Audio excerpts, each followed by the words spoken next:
जय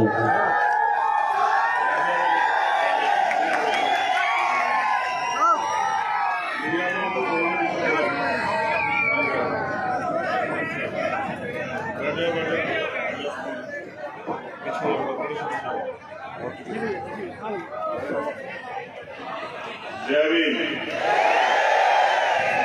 कहाँ तक आ रही है बात?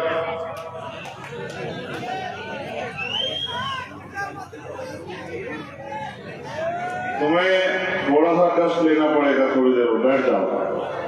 तुम्हारे वैसे आगे के लोग परेशान हो रहे हैं, बैठ जाओ।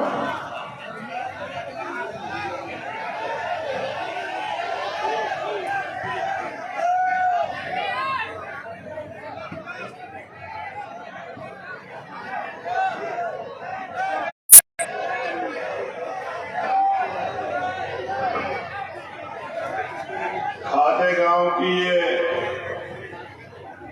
पावन धरती, यहाँ उपस्थित मीडिया के साथी, पुलिस के साथी,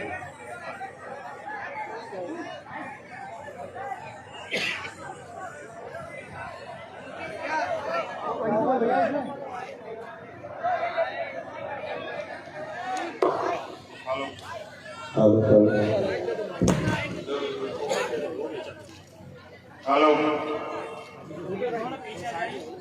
जब मैंने पुलिस के साथियों के बारे में सम्मानित कहा तो माइक ने मेरा साथ नहीं दिया।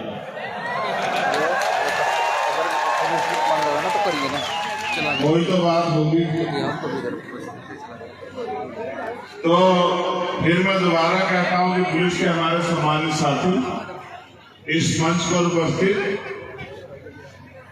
भीम आर्मी के विधानसभा, जिला, मंडल, प्रदेश कमेटी के सभी सम्मानित साथी, हमारे नेतागण और आजाद समाज पार्टी के सभी सम्मानित साथी, सभी पदाधिकारी, सभी नेतागण,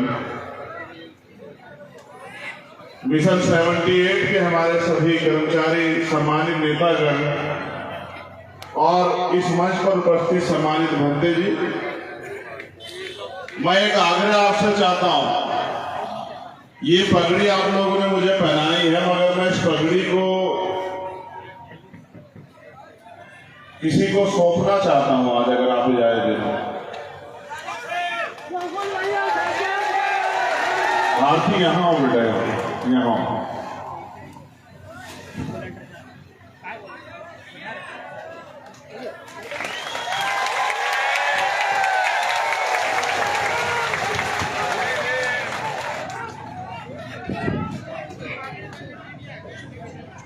ये भारती है, यहाँ इधर मेरे बराबर। क्या आप इसे जानते हैं? मैं पूरे देश में घूमता हूँ, बहुत बहादुर बहनों से मिलता हूँ, ये उनमें से एक है। मैंने अन्याय के आगे बहुत सारे लोगों को झुकते हुए, टूटते हुए देखा है, कमजोर पड़ते हुए देखा है, लेकिन अन्याय के खिलाफ लड़ते हुए बेटी होकर मैंने भारती को बहादुर वीरांगना के रूप में देखा, लड़ते हुए खाते गांव से भोपाल तक। तो इसलिए मैंने इस पगड़ी को इसको सौंप दिया। एक कर्ज इसका भी उधार है, क्योंकि सरकार में वो कर्ज नहीं उतार पाए। हमने जोर लगा के संघर्ष करके सीबीआई जांच की तो मांग पूरी करवा दी, लेकिन न्याय नहीं मिला, जहां तक मैं जानता हूं। क्योंकि जिनके खिलाफ सीबीआई की जांच हो रही है, जो करवा रहे, सरकार भी उनकी, सीबीआई भी उनकी और अपराधी भी उनका।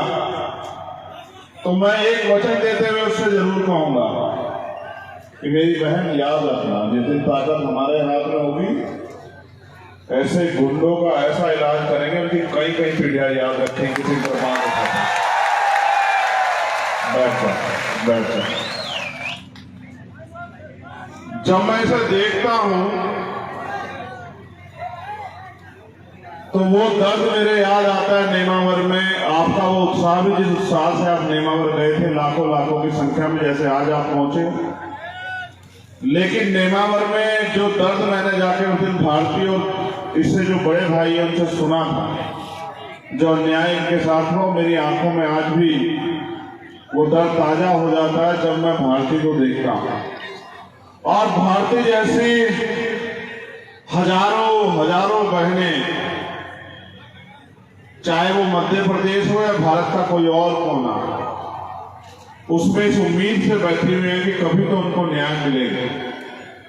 मैं अपनी बात को शुरू करते हुए बहुजन समाज में समय समय पर जन्मे सभी संतों, गुरुओं, महापुरुषों को नमन करता हूं और खातू गौड़ की ये धरती खाते गांव को भी नमन करता हूं।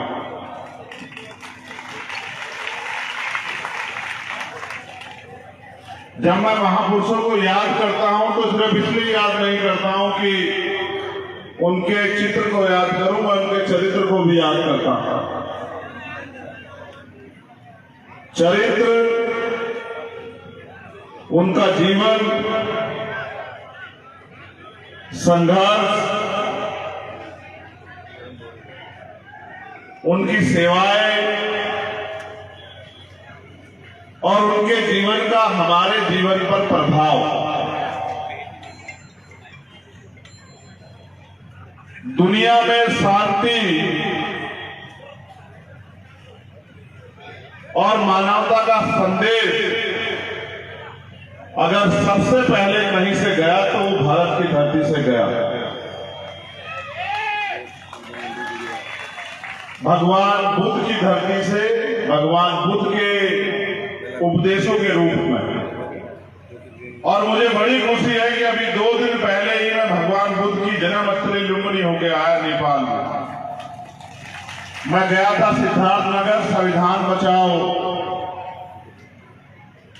देश बचाओ, ईवीएम हटाओ, लोकतंत्र बचाओ एक रैली में अपनी आजाद समाज पार्टी की संबोधित करने। और फिर मैं सुबह सुबह मुझे पता लगा कि लुम्बिनी यहां से 40 किलोमीटर के लगभग है। तो मैंने कहा कि कोई बात नहीं, मैं जरूर जाऊंगा। जीवन का पता नहीं है लेकिन मैं यहां हूं तो जरूर जाऊंगा। तो पूरी दुनिया में शांति का उपदेश देने वाले महामानव तथागत बुद्ध, संत श्रोमणी सतगुरु रविदास जी महाराज, भगवान वाल्मीकि महाराज, गुरु नानक देव, संत कबीर, गुरु घासीदास, नारायण गुरु संत गाडगे जी महाराज, राष्ट्रपिता ज्योतिबा फूले, छत्रपति साहू जी महाराज, भगवान बिरसा मुंडा, महामना रामसु वर्मा, बाबू जगदेव प्रसाद कुशवाहा, जननायक कर्पूरी ठाकुर, बाबू शिवदयाल चौरसिया, चौधरी चरण सिंह जी, सर छोटू राम, विश्वरत्न डॉक्टर बाबा साहब अम्बेडकर, तांत्या भीम, डॉक्टर एपीजे अब्दुल कलाम साहब, मान्यवर दीना भाना वाल्मीकि साहब और मेरे गुरु, मेरे आदर्श मान्यवर साहब काशीराम जी को भी आज खाते गांव की धरती से नमन करता हूं। और सबसे ज्यादा धन्यवाद आज मैं दूंगा हमारे वॉलंटियर साथियों का। मैं उनको देख रहा हूं कि किस तरह से वो पूरी व्यवस्था को मेंटेन कर रहे हैं। ये है तो उम्र में छोटे छोटे लेकिन काम बहुत बड़ा बड़ा कर रहे हैं। इनको बहुत बहुत बधाई। जिस तरह से आज तुम अपनी सभा को अनुशासनात्मक करने का प्रयास कर रहे हो, इसी तरह से आपके आंदोलन से जो नेता तैयार होगा वो समाज को आगे बढ़ाने का काम करेगा, अपने पैरों पर खड़ा करने का काम करेगा, ऐसा मेरा विश्वास है। मेरे पास जब भी मैं मध्य प्रदेश आता हूं हमेशा बहुत सारे कागज आते हैं। जिस भी जिले में जाता हूं उसी जिले से कागज आते हैं और वो सारे कागज किसी ना किसी अन्याय के होते हैं कि अन्याय हुआ और अन्याय करने वाला खुलेआम घूम रहा है और पीड़ित लोग थाने कचहरी के चक्कर काट रहे हैं।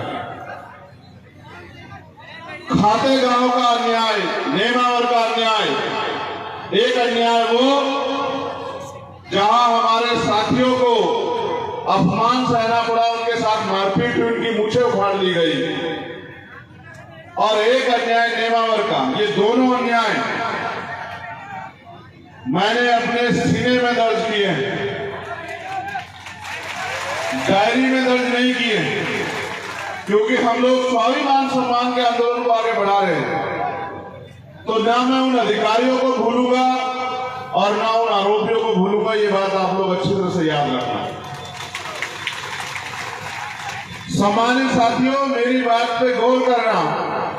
जब आप अपनी मेहनत का एक एक पैसा लगा के अपने पूरे दिन को खर्च करके तमाम तरह की मुसीबतों का सामना करके यहाँ पहुंचे हो, तो आज मैं जो तुम्हें यहाँ से कह रहा हूं वो सीख के जाना और उसको जाके जगत आगे मेरी बात को आपने बढ़ा दिया। तो मैं विश्वास से कहता हूं कि आगे किसी के आगे आपको हाथ नहीं फैलाना पड़ेगा। इस बात को आप याद रखना।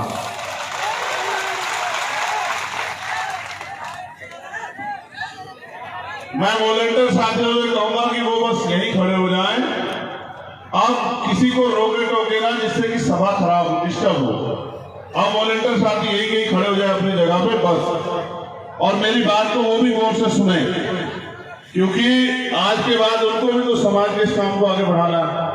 अगर उनको खड़े रहने की बात कह के मौका दे के कोई खड़ा ना हो, ऐसा भी ना करें। चलिए गौर कीजिए। जब भारत आजाद नहीं हुआ था, उस आजादी से पहले हमारे महापुरुषों ने अपने जीवन का एक एक पल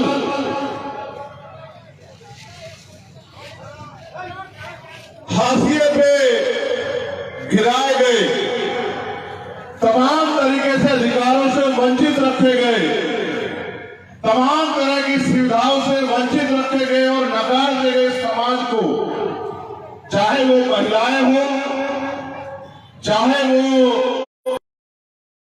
अल्पसंख्यक समाज के लोग हो, उनको आगे बढ़ाने के लिए अपना सारा जीवन जो है वो निछावर करने का काम किया। और छोटे छोटे को भारत अंग्रेजों के अधीन था।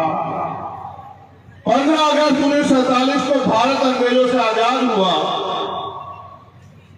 भारत तो अंग्रेजों से आजाद हुआ, लेकिन इस देश का बहुत बड़ा तबका जो अंग्रेजों के समय में भी अधिकारों विहीन था, उनको अधिकार मिलने का काम 26 जनवरी 1950 को जब भारत का संविधान लागू हुआ तब मिला। मैं आपको ये बात इसलिए कह रहा हूं कि अगर ना होता भारत का संविधान तो ना आज का मंच लगता और ना इस मंच की शोभा बढ़ाने के लिए आप लोग आ पाते। मैं बस आपको याद दिलाना चाहता हूं कि संविधान से पहले हमारे पास क्या था और संविधान के बाद, संविधान के आने के बाद हमारे पास क्या है। जब संविधान नहीं था तो ना हम अच्छा पहन सकते थे, ना अच्छा खा सकते थे, ना अच्छे मकानों में रह सकते थे, ना अच्छी पढ़ाई कर सकते थे, ना हमें अच्छा इलाज कराने की अनुमति थी, और ना ही हमें डॉक्टर, इंजीनियर, आईएएस, आईपीएस बनने, यहां तक कि प्रधान से लेके विधायक और एमपी बनने की भी आजादी नहीं थी। लेकिन जब भारत का संविधान आया तो भारत के हर एक नागरिक को भारतीय संविधान ने ये अवसर दिए, चाहे वो महिला हो या पुरुष, गरीब हो या अमीर, किसी भी जाति का हो, वो अपने देश में स्वाभिमान सम्मान के साथ जी सकता है और अवसर की समता का प्रयोग करके आगे बढ़ सकता है, कामयाब हो सकता है। यानी कि जो एक भयंकर अंधेरा हमारी जिंदगी पे था, बाबा साहब अम्बेडकर ने अपने 4 बच्चों की कुर्बानी देकर उस अंधेरे को छाड़ दिया और संविधान के रूप में हमें आगे बढ़ने का, स्वाभिमान सम्मान से जीने का रास्ता दिया। सम्मानित साथियों, आज हम लोग संविधान बचाओ यात्रा के रूप में, संविधान बचाओ सत्ता परिवर्तन करो संकल्प यात्रा के रूप में आज की सभा को कर रहे हैं। इस सभा को करने के पीछे हमारा कुछ उद्देश्य है। वो उद्देश्य ये है कि आज देश की जो सरकार है और उनके जो प्रधानमंत्री के आर्थिक सलाहकार हैं, समिति के अध्यक्ष, वो ये कह रहे हैं कि भारत में संविधान को बदलने का समय आ गया है। हम सभाएं तो पूरे देश में लगातार कर ही रहे हैं, लेकिन आज हमारे ऊपर कठिन दौर आ पड़ा है और हमें इस कठिन दौर में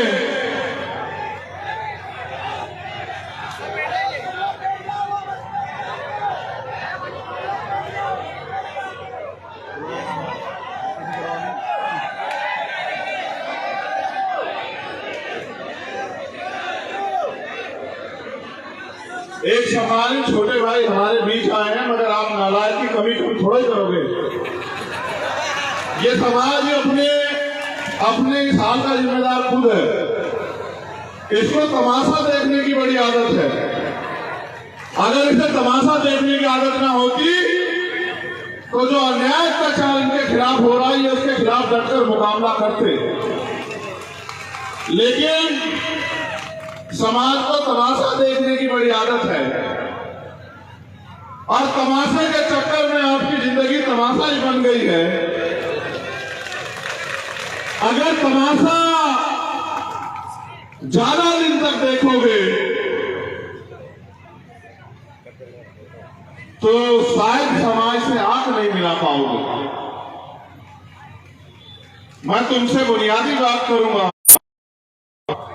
मैंने संविधान का जो खतरा है नहीं होता तो आपका जीवन कैसा होता। अगर संविधान नहीं होता तो आपके पास क्या अवसर होते, और अगर संविधान नहीं होता तो शायद आज आप इतने स्वाभिमान सम्मान से देश के साधनों में हिस्सेदारी नहीं कर रहे होते। आज उस संविधान को केंद्र की सत्ता में बैठे लोग खत्म कर देना चाहते हैं। और क्यों ना करें, जिनको वो लंबे समय से व्यवस्था बना के, गुलाम बना के जिनको उन्होंने रखा, आज इस संविधान की वजह से वो प्रधान से लेके विधायक, मंत्री, MP, doctor, engineer, IAS, IPS बनने लगे हैं। उनको ये लगता है कि जब वो कल शोषण करते थे तो उनके ऊपर कोई कार्रवाई नहीं होती थी। आज अगर वो कोई बेबी कह देते हैं, मूल जिंदों को तो छोड़ो, अगर किसी परिनिर्वाण प्राप्त किए गए महापुरुष के बारे में भी कुछ कह देते हैं, उनकी मूर्ति में को भी कुछ कह देते हैं, तो मुकदमा होता और जेल जाना पड़ता है। तो ऐसे संविधान को क्यों रखे? वो तो अपनी जगह सही है, लेकिन मुझे आपसे पूछना है कि क्या आप अपनी जगह, अपनी जिम्मेदारी को अदा कर रहे हो? ये बात आपको मैंने इसलिए बनाई कि केंद्र की सरकार संविधान को खत्म कर देना चाहती है, लेकिन मैं बात आपको बता देना चाहता हूं, आप ये भी जानकारी हासिल कर लो कि तमाम राजनीतिक दल यही थे, चाहे वो कांग्रेस पार्टी हो, चाहे वो और कोई पार्टी हो, वो सब लोग यही थे।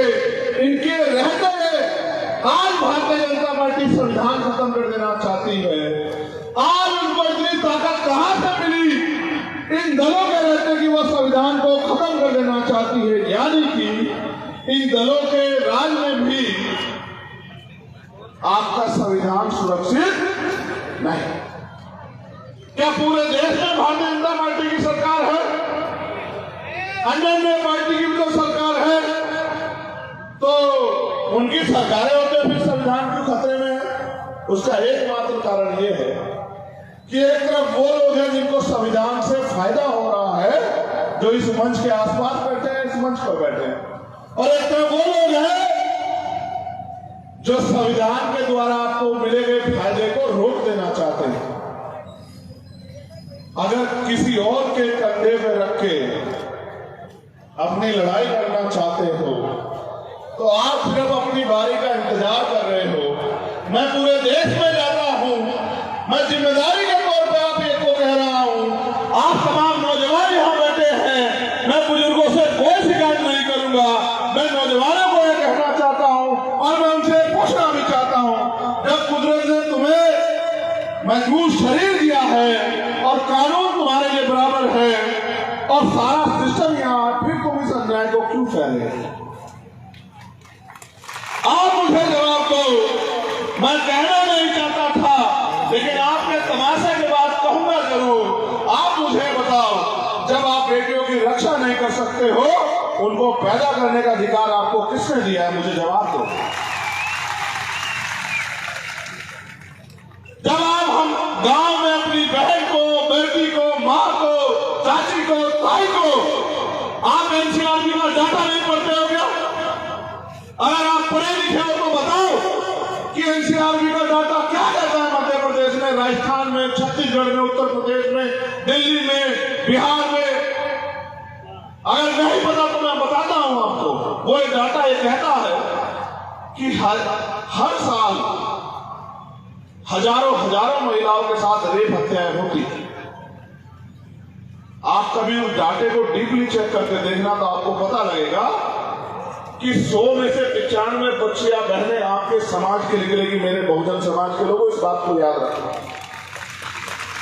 अब चाहे इस बात पे ताली बजा लो और चाहे इस बात पे सर झुका के रो लो कि चाहे मूछें कितनी बड़ी रख लो, कपड़े कितने सुंदर पहन लो, गाड़ी कितनी बड़ी में घूम लो, अगर घर की सम्मान बहन बेटी की रक्षा नहीं कर सकते हो तो तुम्हें बहादुर भाई कहलाने का कोई अधिकार नहीं।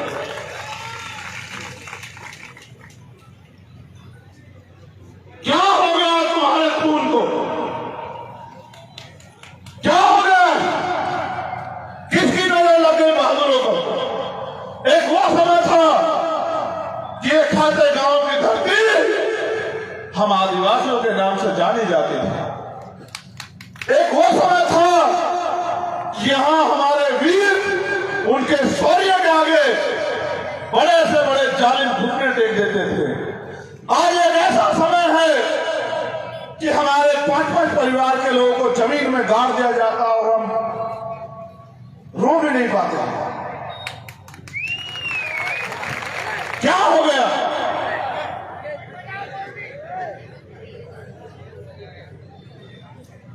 क्या हमारा जमीन मर गया? क्या हम कमजोर हो गए? क्या हम विकलांग हो गए हैं? या फिर हम गैर जिम्मेदार हो गए?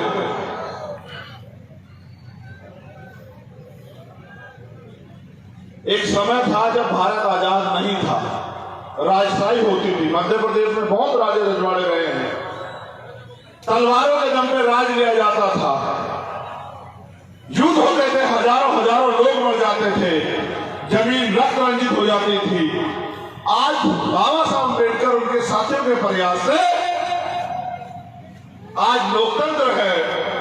ना तलवार चलानी है, ना भाला उठाना, ना घोड़े पे बैठना है, ना रक्त बहेगा, ना कोई मुसीबत आएगी। बस आपको अपनी वोट का सही प्रयोग करना है। का मुठे से आपकी लड़ाई जीती जाती है। जब आप तलवारों के दम पे नहीं हारे, जब तलवारों से युद्ध होते थे, भीमा कोरेगांव का उदाहरण है। आज आपको क्या हुआ कि आप अपने मुठे से ताकत नहीं बना पा रहे हो?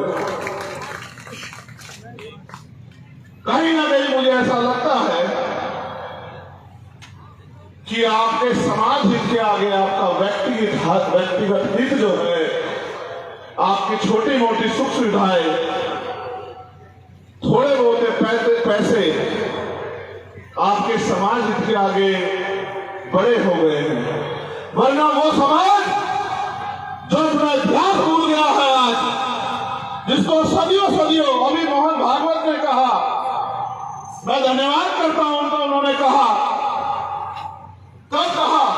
जब हमने कहा कि हम संविधान बचाओ यात्रा चला के भारतीय जनता पार्टी केंद्र की सरकार को और मध्य प्रदेश में भी भारतीय जनता पार्टी की सरकार को जमी दर्ज करने का काम करेंगे, हम इनको सबक सिखाएंगे। तब सब प्रमुख मोहन भागवत ने कहा कि 2000 साल तक हमने इनको जानवरों जैसा जीवन जीने के लिए मजबूर किया। अभी आरक्षण खत्म नहीं होना चाहिए, 200 साल आरक्षण रहना चाहिए। मैं ये कहना चाहता हूं, ये लोकतंत्र है, जिनका वोट होगा उनका राज होगा। वोट 80% बहुजन समाज के लोगों के पास है। वो कौन होते हैं आरक्षण देने वाले? हम हैं। हम अपनी ताकत बना के, अपनी सत्ता बना के, अपनी हुकूमत बना के देने वाली चाबी कलम अपने हाथ में ले, देने का काम हमारा है, उनका काम नहीं है।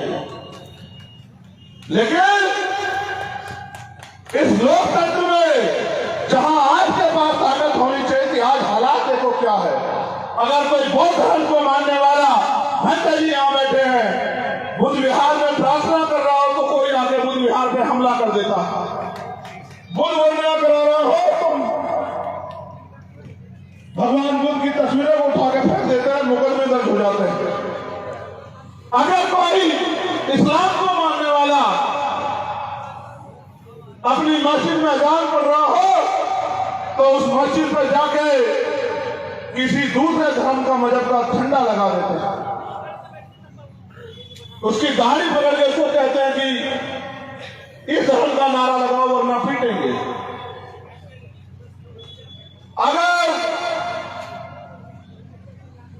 जिनकी संस्कृति रही है, जो इस देश का मूल निवासी हमारा आदिवासी समाज, मैं जब यहाँ बैठा मुझे बताया जा रहा था कि ये उनकी धरती है, लेकिन यहाँ जो उनकी संस्कृति थी, एक कुल देवी जिसको बनाया उन्होंने, यहाँ जिसको उन्होंने स्थापित किया, उनसे छीन के और यहाँ के चंद लोगों ने अपने कब्जे में कर लिया। और जिनका अधिकार बैठता है वो सड़क पे खड़ा है। ये बात मैं आपको इसलिए कह रहा हूं क्योंकि आप अपनी ताकत को नहीं समझ रहे हैं। वो आज के समय में जब वोट की शक्ति आपके पास है, दुश्मन बड़ा तेज है, और राजनीतिक रूप से जो कह रहा हूं उस पर गौर करो। दुश्मन ये कहता है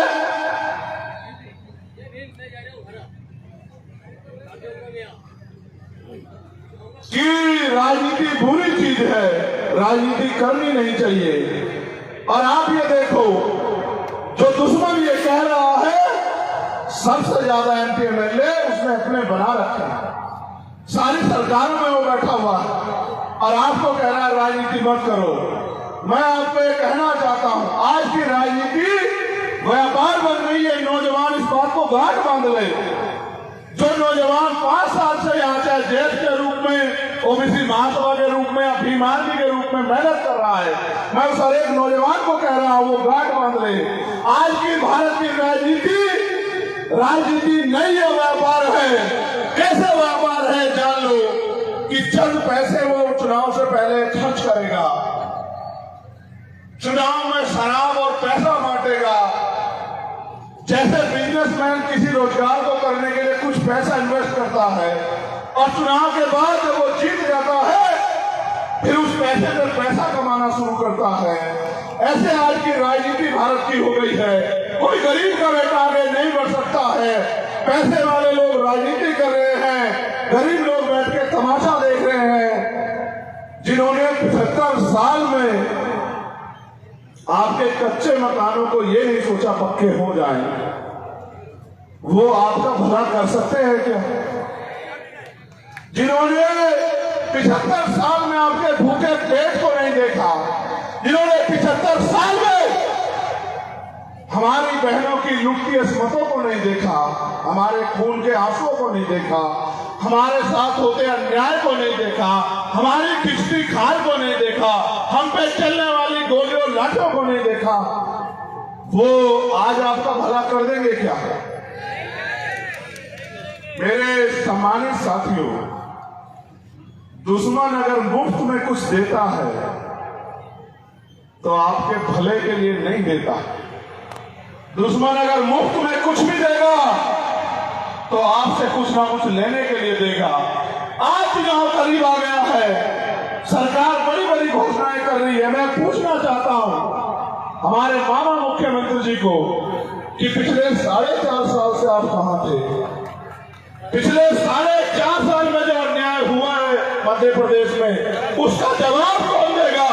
सागर में जो अन्याय हुआ, नेमावर में जो अन्याय हुआ, खातेगांव में जो अन्याय हुआ, इंदौर में जो अन्याय हुआ, छतरपुर में जो अन्याय हुआ, उसका जवाब कौन देगा? 4.5 साल आप ही तो मुख्यमंत्री रहे। इससे पहले भी आपकी सरकार रही, बीच में आपने धोखे से सरकार बनाई। इसका जवाब कौन देगा? मुख्यमंत्री जी। आज आप घोषणाएं कर रहे हो, मैं बस इस बात पे जोर डालना चाहता हूं। कल जब मैं आ रहा था तो शायद एक प्लेन में मेरे साथ एक पटेल समुदाय का एक छोटा भाई मुझे पहचान के चला आया। उसने मुझे बताया कि यहाँ ओम पटेल नाम के एक व्यक्ति को, उसको जबरन कुछ पिला के उसकी हत्या हुई, लेकिन कोई कार्रवाई नहीं हुई। उसने मुझसे कहा भैया ये मुद्दा आप उठाना, क्योंकि जब आप मुद्दा उठाते हो तो शासन प्रशासन की आंखें खुलती है। वो परिवार उम्मीद लगाए बैठा आपको न्याय मिलेगा। सम्मानित साथियों, उस बच्चे से, इस भाई से जो मैंने सुना वो मैं आपसे कहना चाहता हूं। वो ये कह रहा था मुझसे कि एक लंबे समय से मध्य प्रदेश के लोग अन्याय अत्याचार सह रहे हैं और कभी किसी को उनके वादों में फंस के वो धोखा खाते रहते हैं। अगर आजाद समाज पार्टी यहां मजबूती से चुनाव लड़े तो यहां की जनता आपके संघर्ष और आपके साथियों के संघर्ष के साथ खड़ी हो सकती है। उसके अंदर इतना हौसला है कि वो आपके साथ मिलकर लड़ाई को मजबूत कर सकते हैं। मैं तो लोगों की बात सुनता रहता हूं सम्मानित साथियों। मैं आपको ये बताना चाहता हूं, आपको शायद जानकारी ना हो भी तो और पक्की कर लो। ये इसलिए बताना जरूरी है कि आपको समझ आए। सरकार के पास बजट होता है, बजट समझते हो नहीं समझते बजट को? वो बजट आता कहां से है? जब उसने कल मुझे बात कही तो उसने ये भी कहा कि मुख्यमंत्री ने योजना चलाई। मैंने उसे कहा कि अब सुनो, पढ़े लिखे हो? बोले हाँ। तो मैंने कहा फिर अब जान मिलो कि मुख्यमंत्री जी के पास जो बजट है जो दे रहे हैं वो बजट आता कहां से?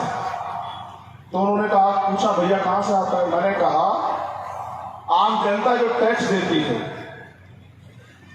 वो टैक्स का पैसा जिस कोष में जमा होता है, सरकार के खाते में जमा होता है, उसी का बजट बनता है।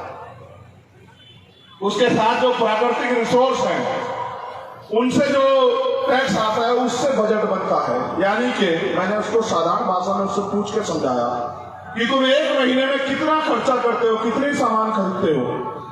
वो कहीं होगा तो मुझे सुनेगा। उसने कहा मैं 1 लाख रुपए हर महीने का सामान खरीदता हूँ। मैंने कहा 28% जीएसटी है, तुम 1 लाख रुपए का सामान खरीदते हो, 28,000 रुपए सरकार को देते हो, सरकार तुम्हें कितना फायदा देती है?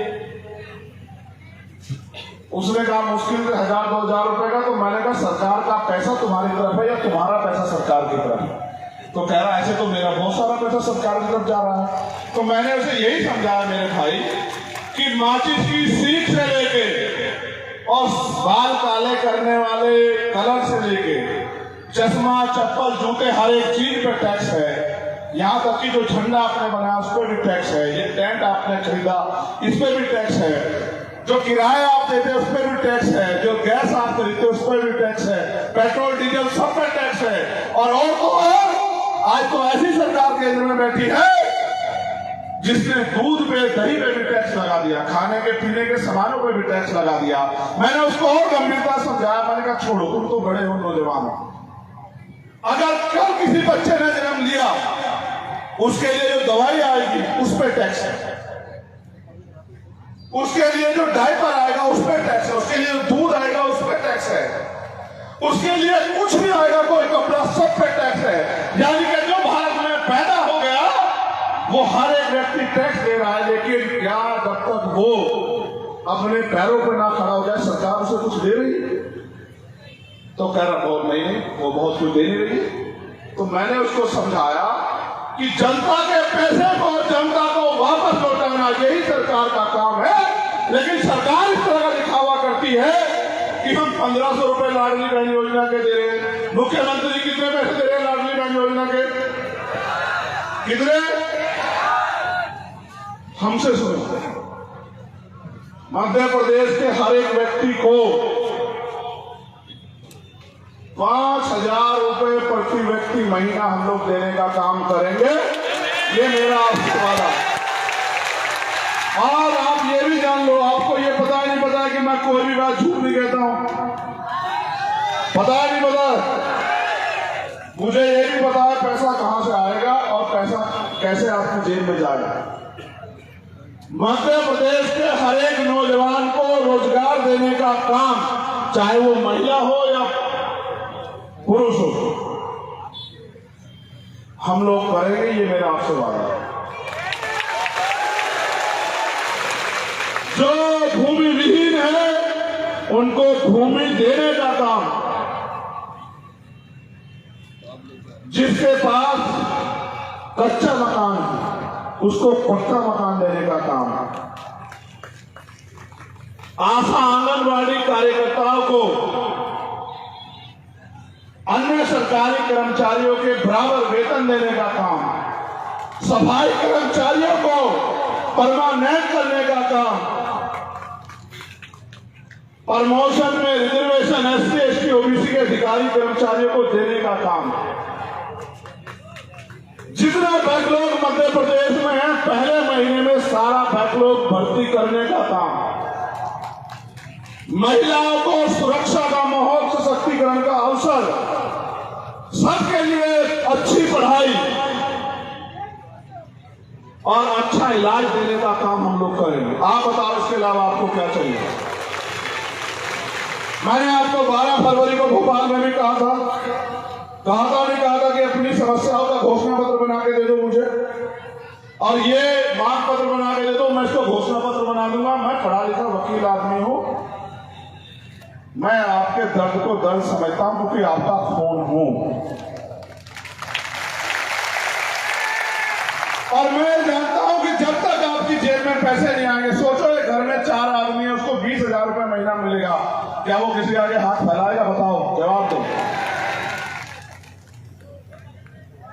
अब मैं आपसे जो कह रहा हूं वो इस बात पर गौर करना, भारत का संविधान भारत के हर एक व्यक्ति को रोटी, कपड़ा, मकान की गारंटी देता है, लेकिन आप ये नोटिस करना कितने लोग धार्मिक स्थलों के बाहर ऐसे हाथ फैलाए बैठे रहते हैं कोई उनको रोटी दे दे। कितने ऐसे लोग होंगे मध्य प्रदेश में जो भूखे पेट सोते होंगे। ये राजनीतिक लोग हमेशा से आपकी मजबूरियों का फायदा उठाते रहे। इनको ये लगता है कि अगर जनता की जेब में पैसा होगा तो वो आपके धोखे में, आपके छूट में नहीं आएंगे। क्या मैं नहीं जानता हमारे लोगों के हाल? अगर शादी करानी हो बेटी की तो उधार लेंगे पैसे, अपने बच्चे को अच्छी जगह पढ़ाना हो तो जमीन गिरवी रख के लोन लेंगे और पूरी जिंदगी उस लोन को उतारते रहेंगे। मैं आपसे कहता हूं, हर आर्थिक रूप से कमजोर वर्ग की हर एक बेटी को जब उसकी शादी होगी 1 लाख रुपए का अनुदान सरकार देने का काम करेगी, अगर आप लोग हमें अवसर दोगे। भाई अगर आपका पैसा आपके ऊपर लगा दिया तो क्या बदला, क्या नुकसान हुआ? वही पैसा जो नेता अपनी जेब में घुसा ले रहे हैं, एक नेता विधायक बनने के बाद 5-5 हजार करोड़ का मालिक हो जा रहा है, वो पैसा अगर जनता को वापस कर दिया तो क्या नुकसान होगा? नुकसान ये होगा, अमीरों की तिजोरियों पे ताले लग जाएंगे और गरीब के पेट जो है वो भूखे नहीं रहेंगे, बस इतना बदलाव होगा।